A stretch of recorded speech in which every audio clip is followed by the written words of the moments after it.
They jumped over the gate. Then this guy jumped, and then he took his gun. See? Yeah. Send me this. अभी आप आए ना, I'm sorry। पहले बताना था, मैं तो वॉलेट नहीं लेके आ रही क्योंकि आप काम का पता नहीं क्या। आप साथ बैठे मैम के।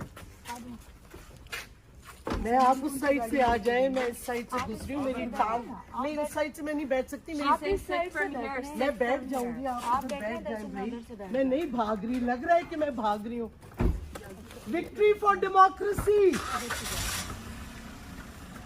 रियासती दहशतगर्दी नहीं चलेगी। कितने लोगों को पकड़ेंगे और मारेंगे, हमें नहीं पता क्या ये कर रहे हैं। आप बीच में तो ना बैठे, मैं सिगरेट पीऊंगा।